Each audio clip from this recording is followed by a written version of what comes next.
now CBS 5 Sports, awarded Best Sportscast by the New York State Broadcasters Association.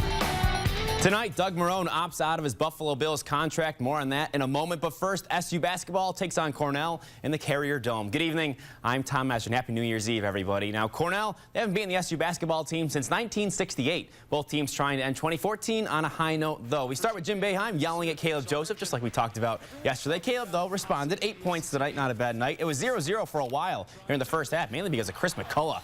Huge block there. Cornell shot just 34% in the game. Here's Rakeem Christmas about 3.5 minutes in, scoring the first points with a nice spin move hook shot there. A little bit later on here, Michael Benajay running the baseline. Huge dunk there. 10-2 Syracuse. They started on a 14-2 run. He had 7 points. How about some Cornell baskets, though? Sean Miller here, little baby hook in the lane. That makes it 20-12, but time winding down in the first half. Trevor Cooney made one from 40 feet the other night. This one a little bit shorter, but he still makes the three. 23-12 SU at the half. In the second half, that's how you start it there. Chris McCullough, huge dunk. 25-13 SU.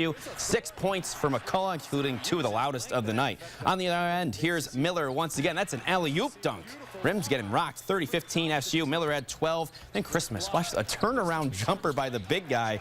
He had 19 points, 9 boards. A little bit later, one more dunk for the road. Trevor Cooney, he had 14 points. SU shot 48%. You saw by all those dunks, makes it pretty easy. Another great shooting performance. Syracuse goes into 2015 with a 61-44 win. The record, 9-4. We finished the year, I think, playing very well the last few games, and now we'll get ready for conference play Saturday.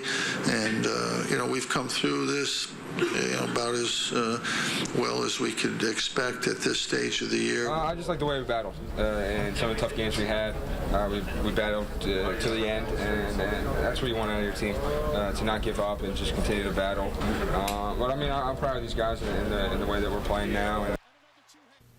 We'll move on now. Just a few days after Doug Marrone said to Buffalo media, quote, "You're stuck with me." This evening, the Bills head coach opted out of his contract, ending his tenure as the head coach for the Buffalo Bills. Now, Marrone led Buffalo to a 9-7 record this year, their best season since 2004. As for what's next for him, he's a Bronx native. Reports so far say the New York Jets are interested in him to replace Rex Ryan. So now the Bills must search for another coach. Right now, reports say former Bills quarterback Frank Reich is the lead candidate. We'll see what happens. But, Michael, this is my last Sportscast here on CBS 5. And New Year's Eve, it's always a tradition to go to my grandmother's house. So Dorothy Burns, who watches every night, she's gotten to know you quite well, Michael. Thank you so much, Grammy, for watching. It's been an honor to really be for everyone, especially her out in Clinton, New York tonight. Oh yeah, we wish she was here right now. Yeah. Hopefully she's watching. Tom, we're going to miss you a lot. Thank you. You know that, but and I think you know this as well, that the one thing that television station in Michigan is getting is not only a great guy, but your work ethic. Thank you. Has been second to none. There's no one, I don't think, in this building that works harder than you do, and the people who watch this newscast should know. Thank you. Thank you. I appreciate it. It's been fun, though. I enjoy it while I'm doing it, so yeah, it makes it all worth it in the end. But you do it, and that's important. Thank you. Congratulations. Appreciate it. And best Thank you, luck Michael. to you. Thank you, Tom. Thanks. I'm going to miss you.